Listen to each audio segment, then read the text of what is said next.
The latest casualty of Sandy, the New York City Marathon has never been canceled, not by weather, not even by 9/11. But this year, the mayor's insistence that the show must go on was met with massive outrage. Politicians issuing press releases, people on Twitter referring to the race as the Hunger Games, and runners themselves organizing boycotts on Facebook.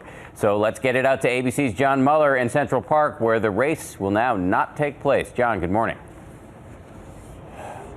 Good morning, Dan. Behind me, Central Park gated, shut down, no race hubbub, no race preps. As you mentioned, a first for New York City in a week full of firsts. It came down to two arguments: keep this race on, show how inspiring and resilient New Yorkers are, or shut it down and focus 100% on the victims. The public has spoken loud and clear. They want the focus on the victims, and the city has listened. Like the devastating storm surge that swept over New York City, the pressure and criticism couldn't be held back. The New York City Marathon is canceled. It's time to move forward for New York. Runners from across the globe will not trek through a 5-borough disaster area. Race organizers and Mayor Bloomberg issuing a joint statement. It is clear that it was becoming the source of controversy and division. We would not want a cloud to hang over the race. The criticism understandable. Millions are still suffering, some without power, water, or heat, some without any homes at all. Massive generators sitting idle for the race. Crates of water, even vodka, outraging many runners. Some started a Facebook page to boycott the marathon, and the tweets lit up. There's children out there who are without blankets, without anything.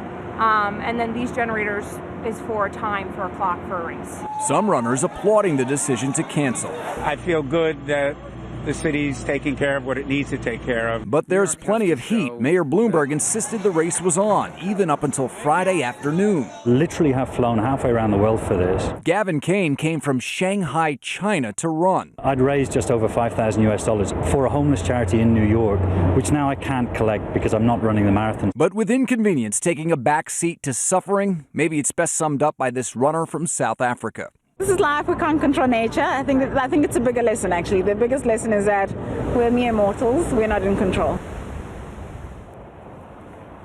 Very good advice there. So now with the race off, race organizers say they will donate all the supplies they were going to use for this marathon to those in need. Dan. A lot of people will be happy to hear that. John Muller, thank you.